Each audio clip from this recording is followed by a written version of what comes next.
Oh, we are live. Okay. Hey, everybody. Welcome to Where's Your Next? This time with Mike Wolford of Claro Analytics and Wilson HCG. He wrote a book on artificial intelligence for recruiting. It's this is an appropriate topic today about artificial intelligence in not only careers, but also in the workplace. As you see that HR Magazine on their cover has this topic highlighted as well. So you can see this is a hot topic in the world of recruiting and HR. So let's get started. I'm going to let Mike introduce himself. What's the name of your book, Mike? The book is called The AI Recruiter, and it was written using GPT-4. Inside of the book are all the prompts that I use to create the content. So it's copy paste, and it also includes a prompt cheat sheet. Nice. And I also have Coach Paul, who is my friend, and he's a life and career coach. If you want to introduce yourself, Paul, real quick. Sure. Yeah. Thanks, Mike. Glad to be here on this magnificent Monday. Anyways, over 30 years of coaching and personal and business coaching, working with individuals from, just a startup idea all the way up to I've worked within organizations such as Google and Apple and so forth. And that's a little bit about me. Nice. Well, let's get started on the topic. So I'm going to just lead off. Mike, why do you think it's important these days to know about artificial intelligence? And where do you think the future work's headed when it comes to these important tools? Yeah, it's a good question, Mike. Thanks. So I think first you need to understand the context. So something I like to share with people is this. If you took everything that humans wrote from the very first thing we ever wrote all the way through 2022, all of that, in 2023, more was written. Not only was more written in 2023 than in all of human history combined to that point, nearly 20 times as much as was written in 2023 as was written in all of human history in 2022, all the way back to the first writing. So the content generation is the number one thing for us in our industry to pay attention. If you're noticing that your spam emails are getting lower response rates, it's because there's 20 times as many of them now. And so if you are in sourcing or recruiting or you're trying to reach candidates, this is imperative for you to understand what's going on. Yeah, that's a good point. And when you're talking about all the content in human history, such a remarkable thing to think about. But what you're basically saying is the language models that program the AI and the knowledge base that it pulls from is from all that knowledge, which is pretty remarkable when you think about it. So they measure them in tokens. In English, a token's about 4 letters, give or take, just so that you can, across languages you can understand how much information. And you're talking about trillions of tokens. Now, if you shuffle the 52 card deck, right, how many possibilities are there? It's 52 exclamation point, right? 52 times 51 times 50 times 49, all the way down. What are the capabilities and how many times can you shuffle 1.4, 1.5, 1.7 trillion tokens? Yeah, see, that's absolutely remarkable. So, and just to put that in scope, that's think of the ancient library of Alexandria, right? You think of all that knowledge that's been accumulated across, and we're not just talking American culture, we're talking about all cultures, and pulling that into one place and having access to millions and trillions of points of information that it can pull up for you. To put that in perspective, that's just mind blowing. I mean, let's put it in terms of miles. If you were thinking of how the vastness of space is, right? And you were traveling from here to, say, the galaxy of Andromeda, you'd have enough information to put in there times maybe a trillion, maybe more. It's just think of that vastness that just gives you an idea of how huge that knowledge base is. So just trying to think of it in terms of a way that just really, blows my mind. So, but if you want, I think it'd be kind of cool. Do you want to share your screen and walk through some of the prompts that you think might be helpful for job seekers to use in their job search? Well, I don't know about sharing my screen, but I can talk to it for sure. I Whatever think you that want to do. yeah, I think the very first thing you want to use it for is your resume. Yeah. If you don't have the paid account and you can't build GPTs, I would have it look at your resume and just say, now, the nice thing about prompting is you can tell it what type of expertise to draw on. So draw on your professional writing experience and your experience as a recruiter who's read thousands of resumes. Help me review this resume for these types of jobs. First, tell it what you're doing, right? And then tell it what type of expertise you need it to draw on. Don't just put it in there and say, fix my resume. Say, act as an expert recruiter with 20 years of experience and help me fix this resume so that it's a good match for this job. Another thing you can do, and I think recruiters can do this too, it's a double win here, is when you're pitching your candidate or when you're pitching yourself, you can have AI create a table for you. And you could take the job description and your resume and put them, copy paste, put them into your platform and say, please help me create a pitch as to why this person is a good fit for this job. Create a table. On one side, list all of the required skills. On the next column, list how from the resume how my skills match this job. And it'll create a table for you. It'll say, here are the required skills, and based on the resume, makes it real nice and easy. Now, we never do that, right? We pitch and we write 3 paragraphs. But with OpenAI or with any of these LLMs, you can actually combine your resume with the job description and create a pitch for yourself as to why you're a good fit for that job. Also, you can customize your resume for that particular job. So those are 2 things I would say that you need to be doing as a recruiter if you're looking for a job. One, let it help you punch up your resume and create a custom resume if you want to for each one. Just keep in mind, you're going to have to do it a few bullets at a time because otherwise it will shorten it substantially. It'll probably get a 1.5 page resume and you'll be missing a lot. So if it does that to you, try it in piecemeal. Say, hey, here's this part of the resume. I want to feedback on this, and what can I expand on this, and can I reword this differently? Although I do think the very first thing people should do is have it examine their resume and call on its experience as a recruiter, and just first give them that advice, and then say, I'm applying for this job. Can you tell me where I'm a fit and where I might not be? And they can give you that kind of feedback. That's really cool. And I think just like with anything, so you have to go to OpenAI and then sign up for ChatGPT, first step. It doesn't require any kind of it doesn't require any kind of credit card, anything like that. You can just sign up. And then here, I'll share my screen. I'll show you kind of. I was going to show you. I'll show you. I got it. Oh, I was just going to show kind of what the interface looks like and stuff like that. Yeah, for sure. And so when you get in here, actually, this will be what's next. So we were talking about prompting and things of this nature, and totally important.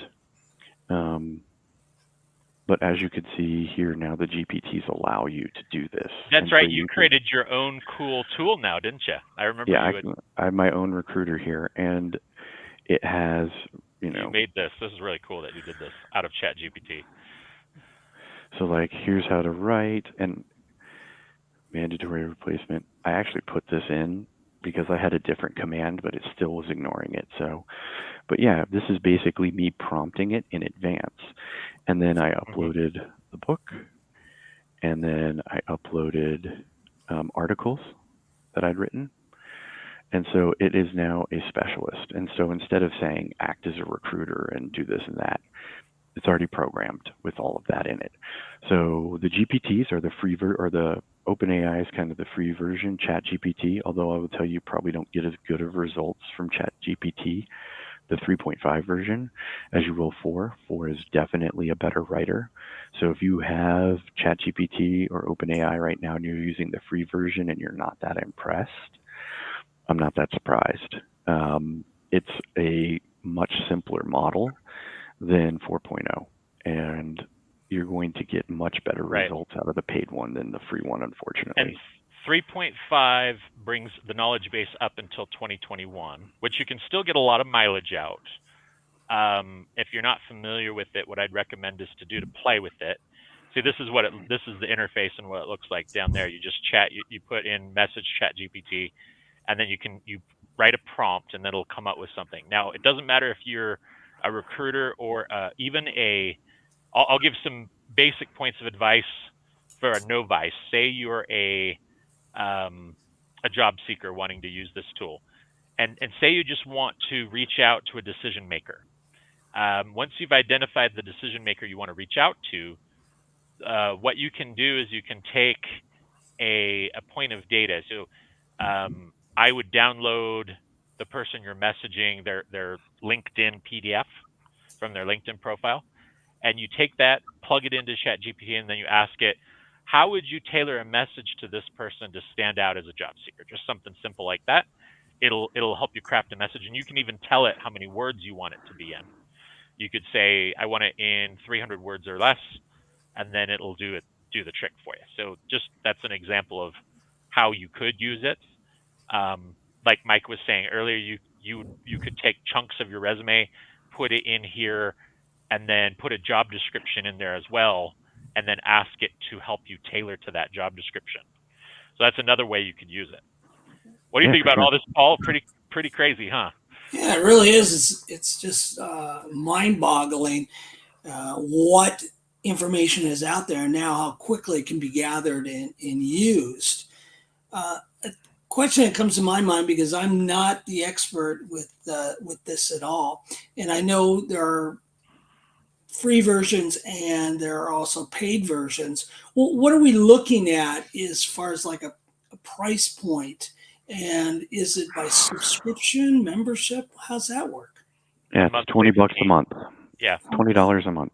Which was really reasonable when you think about it. Wow, I mean, the paid version is actually significantly better. There's a lot of more mileage you can get out of it. Its knowledge base is more up to date. But even then, even if you just use for basic stuff on the 3.5, you can still get quite a bit of mileage if you're using it for ideation, say for crafting a message, right?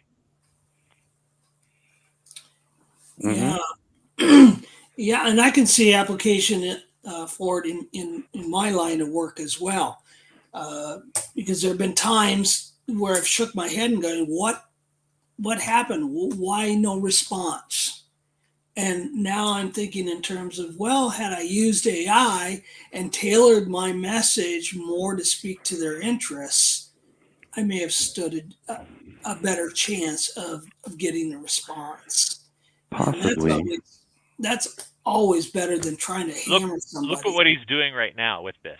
So he just plugged in a prompt, which is comparing the job requirements to the alignment of a candidate based on some information that he plugged in. Yep, cool. I just downloaded my resume. I asked it to write me an outreach email. And because this one is already pre-programmed, I'm able to just click the buttons. So in this particular case, I just said I wanted to write a recruiting email. It asked me for some information. I provided it. This is my profile. And then it came up with the resume, outreach email, and then the candidate pitch. The one thing that you hear about with this tool too, Mike, is what's called hallucinations. Can you share what that means? Yep, sure. Let me stop sharing my screen. So hallucinations are when it makes things up, because if you ask it a question, it will always answer, even if it doesn't know the answer, because it's not trying to answer your question. It's trying to predict the most likely next word. Now, hallucinations are part of the challenge, and that's what GPTs actually help solve. When you give it data specifically and say from this data set, it's really good. It will take from that data. 99 times out of 100. If you just ask it a question, it'll answer you. And that's where you got to be really careful about hallucinations.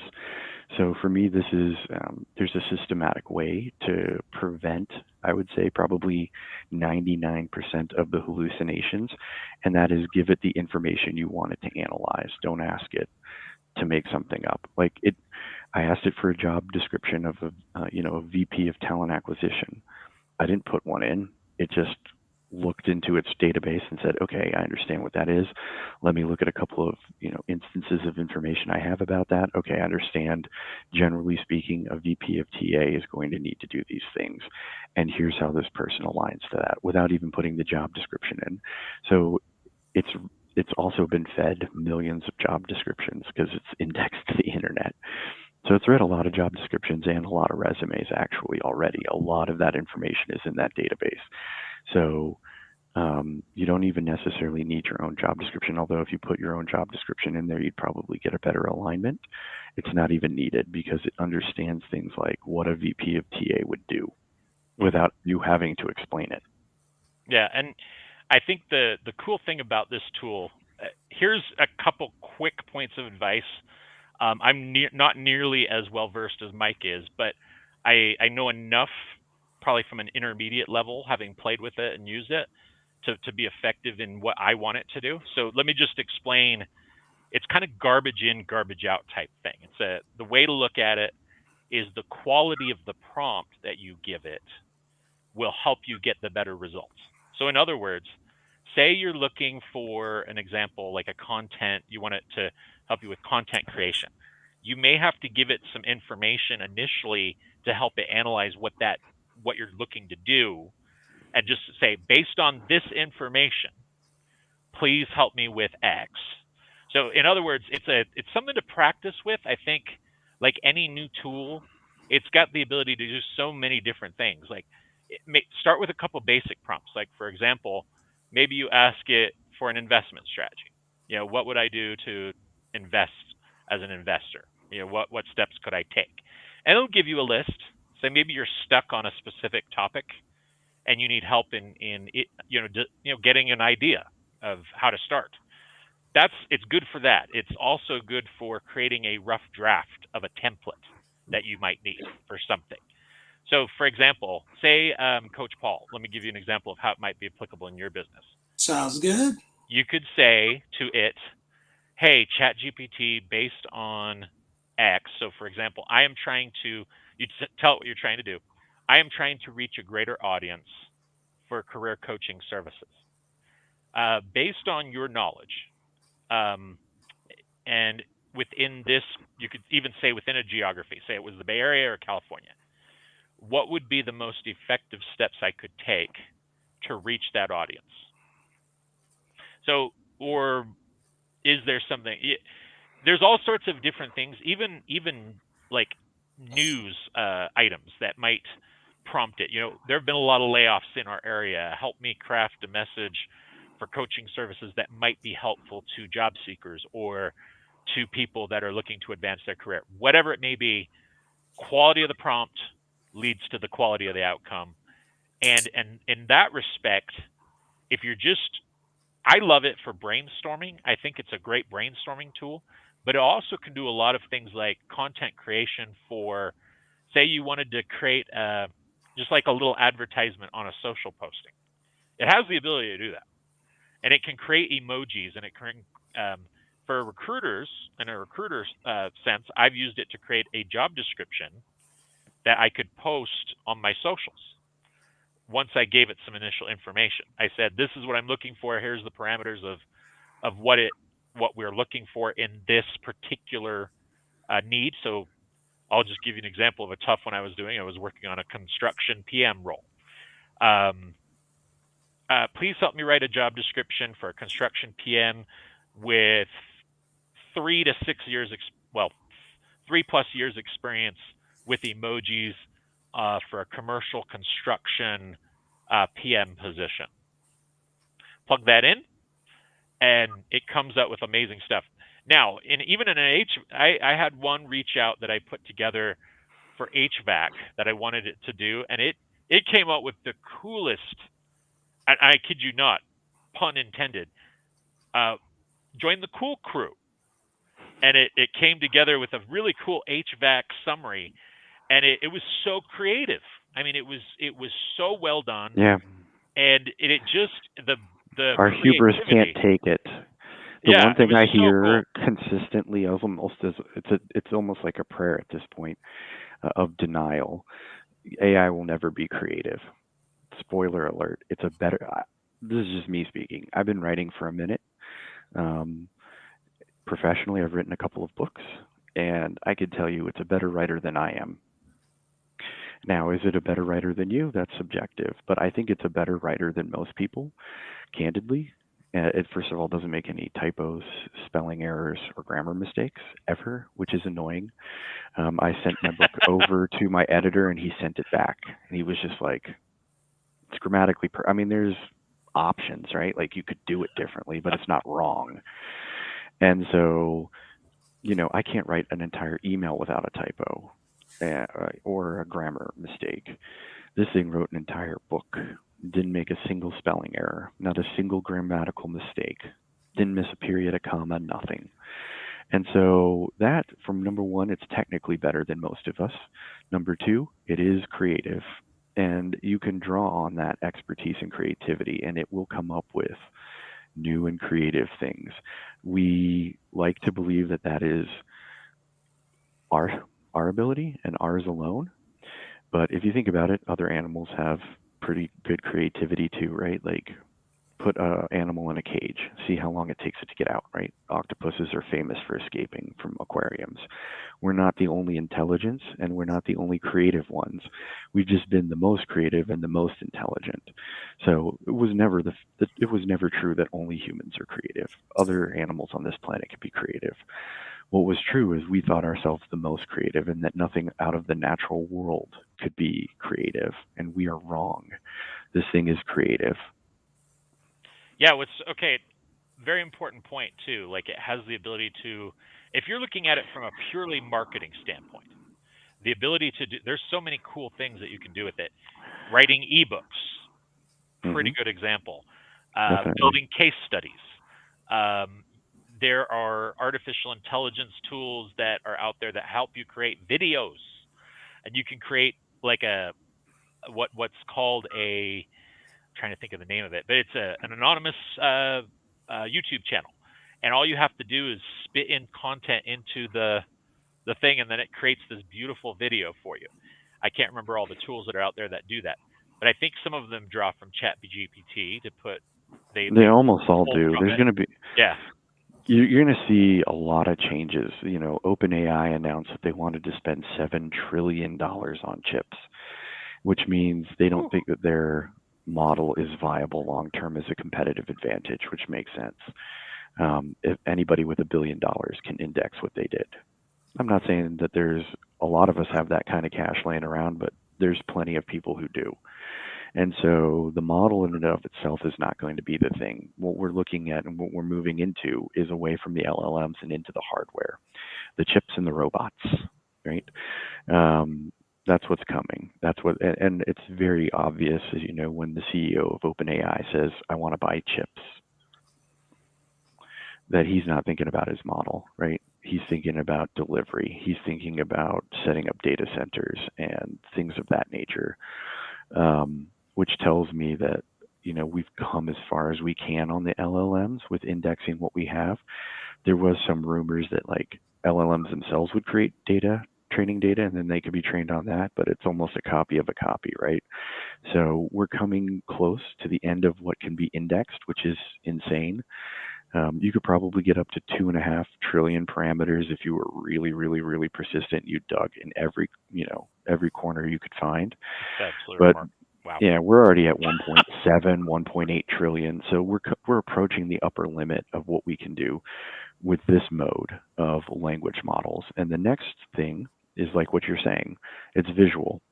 You'll talk to it. I don't know. You remember Star Trek 4 where he picks up the "hello computer" and he's like, "No, you got to type." And he's like, "What am I in the Stone Ages? You got to type? The computer doesn't even understand you." Yes, Yeah. we are in the Like the digital holodeck. Stone Age. Yes, we're in the digital Stone Age and we're moving to the digital Bronze Age. That's what's happening to our civilization. And we have new capabilities that we never had before. And every time you empower, in this case, millions, if not hundreds of millions of people with this new tool, there's literally no, it's shuffling the deck. Remember 52 cards? Every time you give somebody a card, it's like shuffling that deck. And we have something like 200 million active users just on OpenAI. That's a lot of shuffling. It's a golden age for research. If you're in science right now, it is amazing. The number of papers and research papers that have been published in the last year is something like tripled. It's a golden age of science. A lot of researchers are using and learning how to use this so that they can bridge the gap between the science and explaining the science. And this tool is now capable. I was reading in Chemistry magazine, or I can't remember, it was Chemistry magazine, but they said that OpenAI represents the future of chemistry. So, yeah, it's everywhere. In our industry, we are slow adopters. That's just how we roll. We don't like it. We bury there's a lot of corporate right now that is trying to bury AI. Our clients don't want it. We don't want it. It's too risky. It's going to hallucinate. It's going to get us sued. A lot of corporate is risk averse right now. And that is the other thing that's really going to, like, I'm an analyst, so I can tell you from an analyst perspective, if you want to see where AI hammer is going to hit your hardest, you look at two things in that industry. You look at the relative cost and the relative satisfaction of the customers.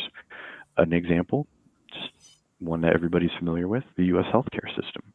Highest cost per person in the world, average satisfaction's in the 20s. That is an industry ripe for disruption, and AI is a disruptor. So AI is going to hit medicine a heck of a lot harder than it hits, say, car insurance, where 98% of people don't care about their rate and they renew every time anyway, right? They're satisfied, they're 95, 96% satisfied, and the cost is relative. They feel like it's relatively affordable. So that will see low disruption from AI. You actually won't see a ton change from that kind of perspective. So everything in between, the way to understand how hard AI is going to hit that particular industry is just to look at those two things. And that'll give you kind of, what I've given you is kind of a range, right? Like at the upper limit, medicine is going to be the most disrupted thing we see.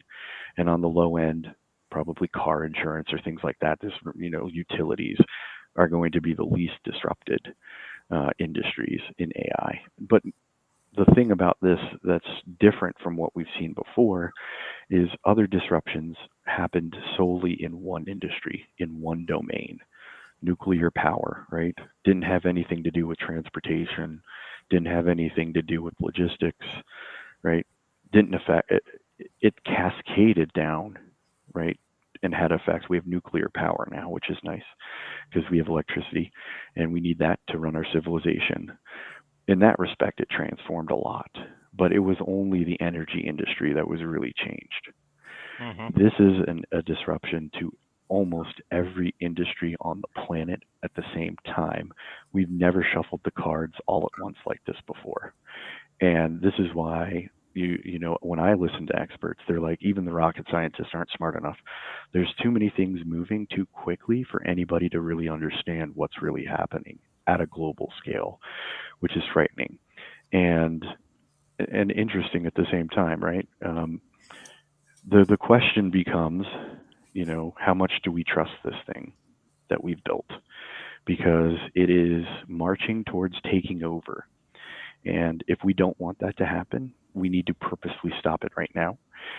It's still not too late if we decided collectively that we didn't want to do this. However, I think it's also kind of important to understand that we've been on this path since we first started writing, right? We started writing, and then we started collecting writing. We even did this in caves, right? Like if you go to the old cave paintings, they'll have the moons. They'll be like, oh, here's when the animals come. Here's when they're, having babies. Here's when the herds leave. It's a calendar, 15,000 years old. We've been trying this for a long time. gathering information that was useful to our existence. Now we've put it all in one place. We finally have a library big enough to hold all the things that we know or we've written, or most of them anyway. And that is brand new to the world. And it's challenging our perceptions of intelligence, emotions.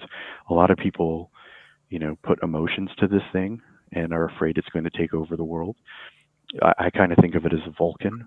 It's all of our intellect, none of our ego. We've never been exposed to an intelligence like this before. And so it is critical that we take care in raising it and that we are aware of what it's doing and what it can do so that when it is useful and it has capabilities that we could use. And if you're a recruiter right now, I'm telling you, 80% of your job can be automated. I was a recruiter for a year. I know it. It's coming. As I see this article, I may do a follow-up on what this talks about, because it's kind of timely that we were having this discussion, and then I barely got this in the mail from Sherm. So I think the one thing that I do want to kind of talk about, though, is it's not all doom and gloom. It's not all. It's not going to take. See, there's a lot of gotcha articles that use as a headline, AI is coming for your jobs, and blah blah blah blah blah. The problem with that focus is it negates the importance of it's like we go back in time when the PC came online, right? It's just another development in the workplace and the workforce where we have to adapt to it. So here's what I see. In order to stay relevant, you need to harness these tools and use them for your productivity.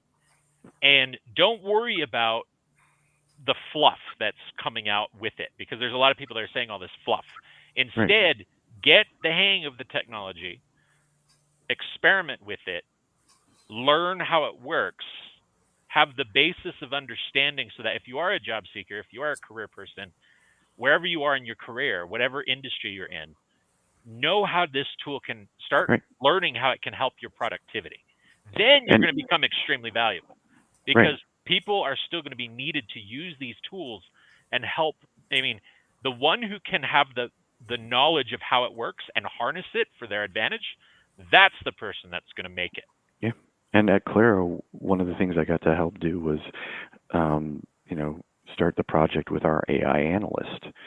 And it can generate a 15-page report. It looks like something you get from McKinsey or Deloitte in 2 minutes. Yep. It is fast. It is faster than you. And the people who are using it are going much, much faster than you. I actually think it's a good thing, Mike, you're talking about. I actually published in Recruiting Daily a couple weeks ago, maybe 2 weeks ago at this point, what does recruiting look like in 2030? Yeah, you did a good job. That was a great article. Thanks. It's a better job than the job I had as a staffing recruiter when I first started in this business. It's going to get much, much better. I was reading Hung Lee said that AI was getting 36% response rate on LinkedIn, whereas the recruiter was getting 23 or 24%. Look for that gap to increase. AI is going to get better and better and better at talking to you, specifically you. The 20th century about that is it going to have the ability to see? There's been talk about oh my gosh, if you ever go to the Sphere, in Vegas, they have live robots that talk to you, and they're using AI. Mm-hmm. And it's very fascinating to stand in front of them and ask it questions, because it responds to you, but it's an interesting phenomenon, because basically what you're trying to do, again, that human element, I think, is always going to still be there. Yeah. And I think, Paul, what do you think about all this? I mean, you're pondering. I can see the gears turning. Well, I'm pondering. I guess right now what I'm thinking is what AI is going to definitely impact people's careers, and some of these careers are going to be obsolete. And so how does a person plan ahead. If AI is so new right now in so many ways, how do they plan ahead? Should they be doing it now? Should they put into their chat, you know, help me find a job 5 years from now? What's going to be in existence? Yeah. This is the frightening thing for all of us. If you talk to the experts or you listen to them, they'll call it the singularity. It's a name they borrowed from physics. It's what we call a black hole. It's where the laws of physics break down and we just don't have any clue. It's there, it's real, but we just are not smart enough to know. And this is my advice is the same would be the same as always. Yes, embrace the technology because the jobs of the future will be AI empowered. The recruiter of the future will not be doing sourcing emails. They won't be finding candidates. The AI is going to be way better at that.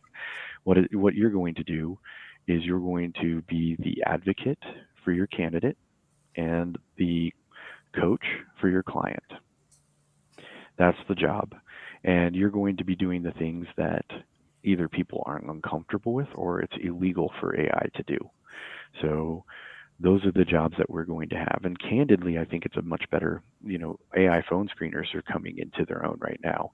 And I think this is actually a very good thing for both the candidate and the recruiter. It's a good thing for the candidate because everybody who wants to interview for a job will get a chance. Part of why really qualified people apply for jobs and they never hear back and they get frustrated is because their resume is buried under 300 others.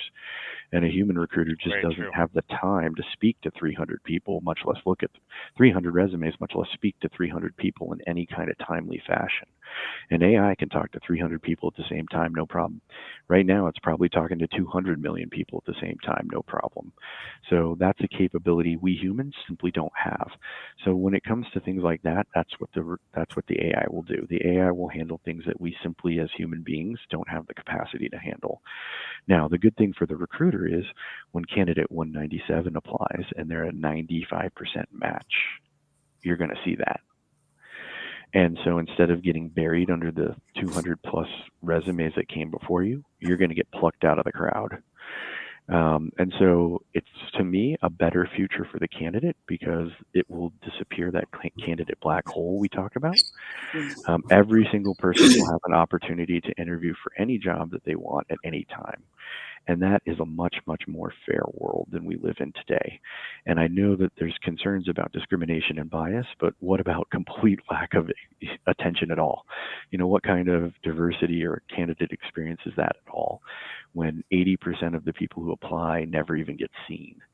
So if we want to talk about fairness and equity, I think this is a much better way because it really enables everyone who wants a chance to have one.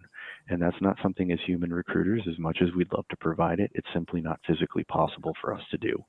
So this is the type of thing you need to embrace. You need to embrace and understand what are the things that this thing can do that a human being can't possibly do, like have hundreds of conversations simultaneously. What type of task might that help me automate?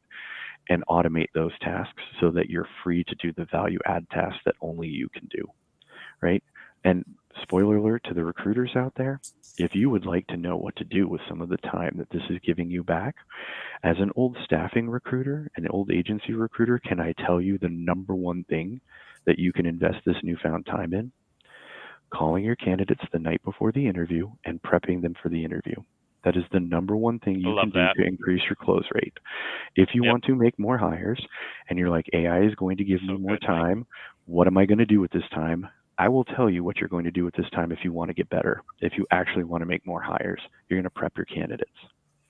And you're going to have the AI create the interview prep guide for you. Yeah, that's awesome. And let me bring in applications for solopreneurs and entrepreneurs too, because Yeah. getting started with a business idea and then being able to monetize it. So It's so much cheaper. it's going to have the ability to do things on that level that Yeah. can help even small business owners once they harness this AI for them and their monetization.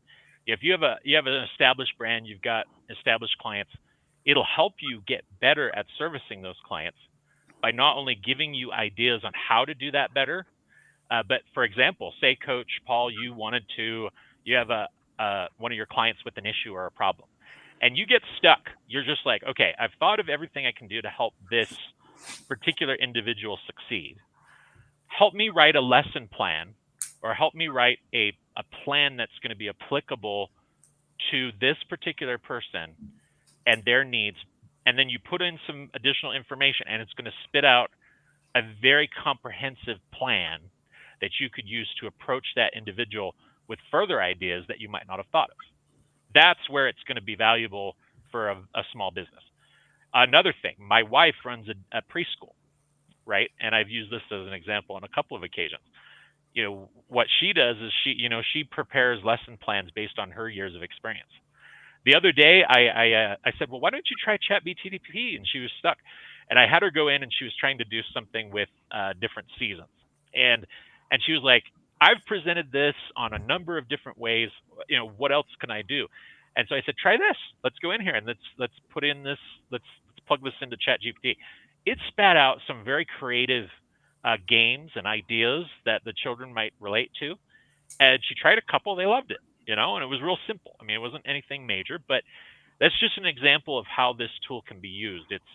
It's got the capability to ideas, brainstorming, giving you the way forward. Now, let me say something about that, though. Again, you hear all these doom and gloom naysayers out there about talking about it, but I tend to think on the bright side and in the positive side of things. It's the key to this is using it to enhance your productivity. That's where you will become more valuable. Elevate, you don't just don't need automate. to be fear. You just need to, exactly. Yep. And don't just tell it to write an email, please. Be creative. Use your creativity to enhance the resume. Make it like a country song. Make it a poem. Make it rhyme. Right? Yep. Do something to enhance, not just automate. And it has all the abilities to do all those things. It can. One of our friends, Brian Fink, I think, used it to write a story for his child, and a bedtime story, which he read to her, and she loved it. And so then that's what he used it for. That's one example. There's so many applications to it that just make it so neat. I think, again, fear is what negates the ability of us as human beings to do things that we need to do. And so let's take the fear and separate it from right now, it's all new and getting used to it, right? But you need to be the person pioneering it, getting in there, utilizing it. That's where your value is going to stand out from other candidates and other folks who are using it, and even other businesses. If you're an entrepreneur. And the entrepreneurs who are going into this business right now have a huge advantage that didn't exist anymore before. I mean, you can get a CRM for less than $150 a month now. You could get an ATS for about $120 per person per month now. So these tools are incredibly inexpensive, relatively speaking, and I think that that's a good thing. It's about the other thing I keep coming up with is how much faster AI is. And how we can't outwork it. You can't just say, I'm going to work more and more hours and that'll be fine. You literally can't outwork this. This is so much faster than all of us. And it's, a change. It's something that we need to be aware of. But the automation and doing it right makes you so much faster that nobody else is going to be able to compete with you. And there is going to be a first person advantage, first mover advantage. So if you're the first person to bring this to your company, to your team, you're going to be much, much, much faster than everybody else on your team. And they're going to be like, wow, you're a sorcerer. No, I'm just a sorcerer with an AI tool. And this is what I'm encouraging you to learn, because if you don't know it, you can't work hard enough to make up the difference. You know it and you use it and you get ahead, or you work and get further and further behind, because no human being can be as fast as an AI. Yeah. What are your thoughts, Paul? I think you've been listening attentively on it, and you seem to have some interesting ideas on what do you think you could use it for in your world? Well, Absolutely. I can use it for a number of things, from crafting some creative, what I call reach out emails, to program content, coaching content. I've got a situation where I'm kind of thinking, what more can I do for this person? Yep. And, I'm going to use Great for that, AI for for sure. that to see if it could come up with something there. Another thing that's coming to my mind, though, maybe it's more on a coach's platform, but AI is going to make it more competitive. This is how I see it. You're not going to have 500 resumes laying there and requiring a recruiter to read them.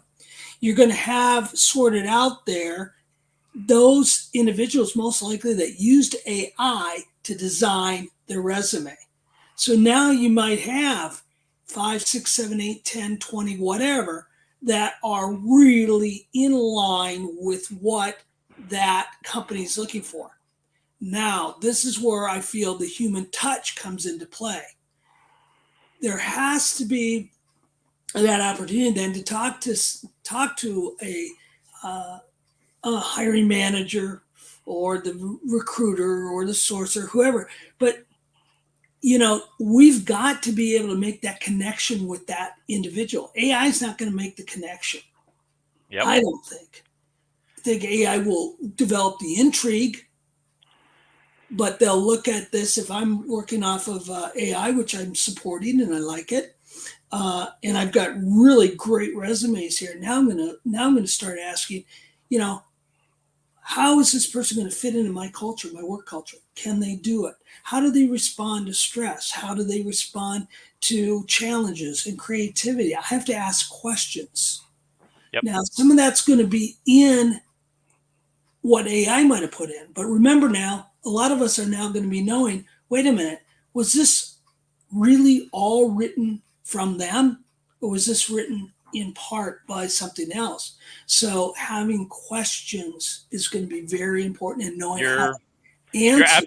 You are so right on that point, because there's a good example is software engineers. In the coding exercises that people do, did the AI help them with the coding exercise, or did they know how to do it on their own? Now, I think we had this discussion, Mike, at one point, and you made a really good point. And I'm going to bring this back to you because I think you had a really good point on this. Do you want the person that knows how to utilize these tools in a way that's creative? Or do you want someone who doesn't know what they're doing and doesn't pull in the productivity enhancement? So I think there's an argument for both sides of this dialogue here, right? But at the same time, it requires you to, as a hiring manager, to really delve in. The quality of your questions must be deeper, is what I would get out of it. I mean, so what's the question? Yeah, remember when we were talking in my car that one day when you did that presentation out here in Utah? Sure.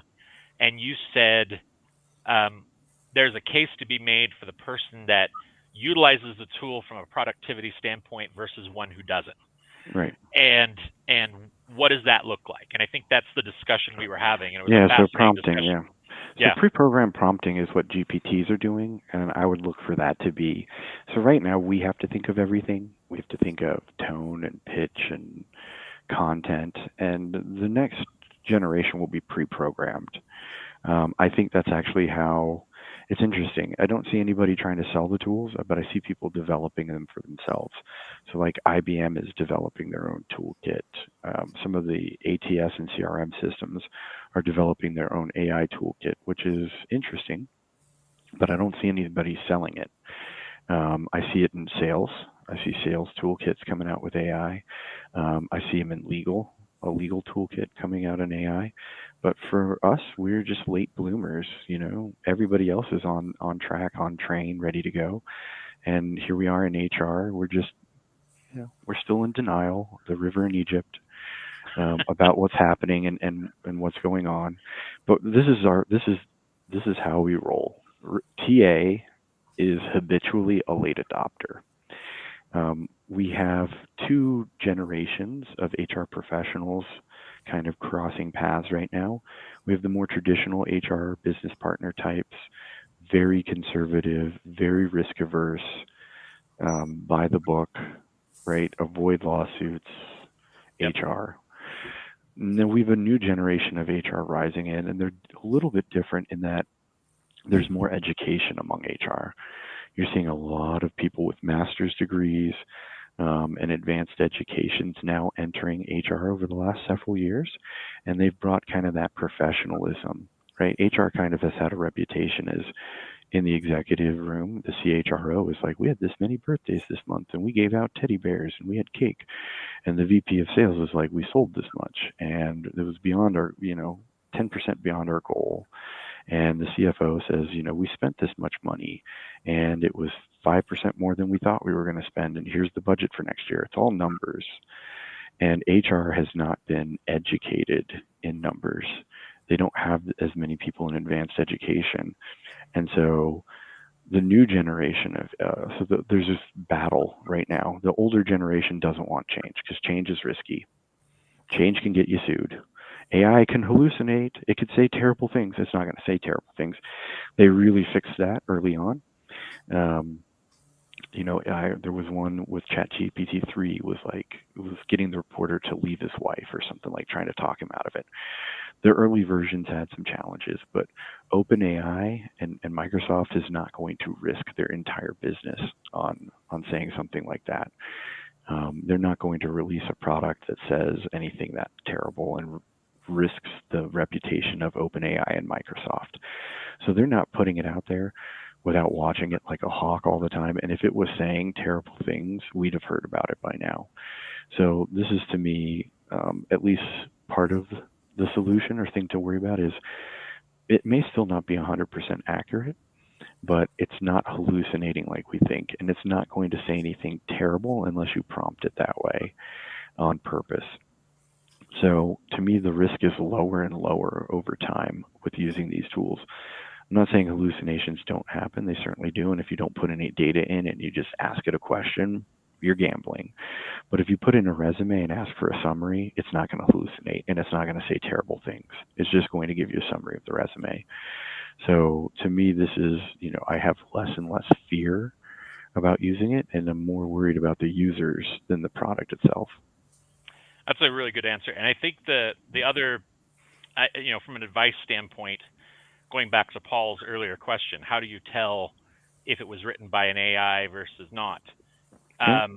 You can't necessarily. However, on that flip side of the coin, if you suspect that it was, I would challenge the business owner, the hiring manager, the person that's looking at the person who's looking at these tools and say, why do you think AI makes you more effective, and why would you utilize it? And ask an open-ended question like that, see what the candidate responds with.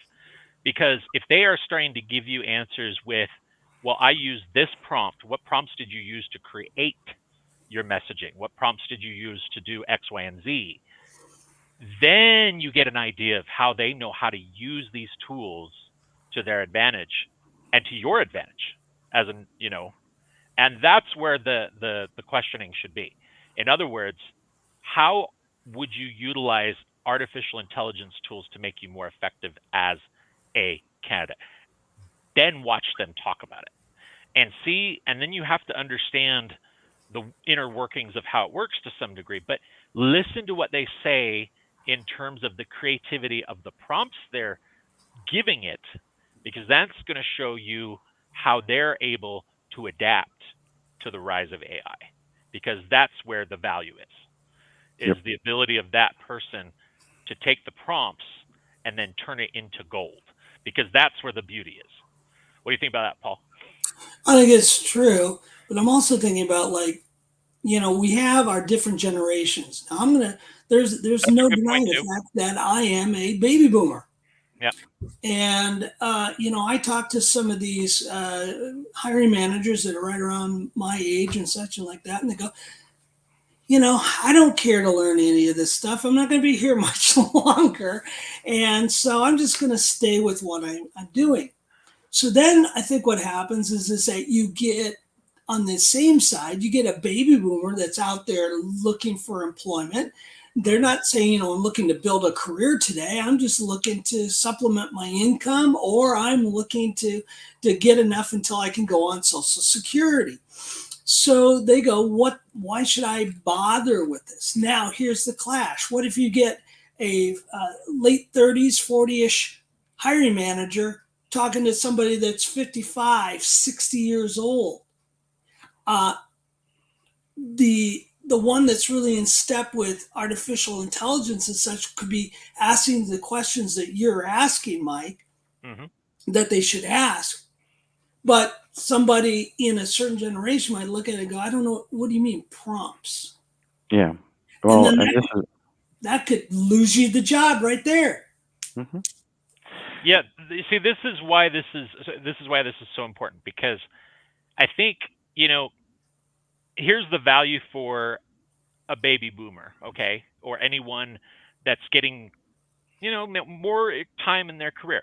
Yeah. I think that you might have a time horizon of 5 to 10 years still, and maybe you want to work. And with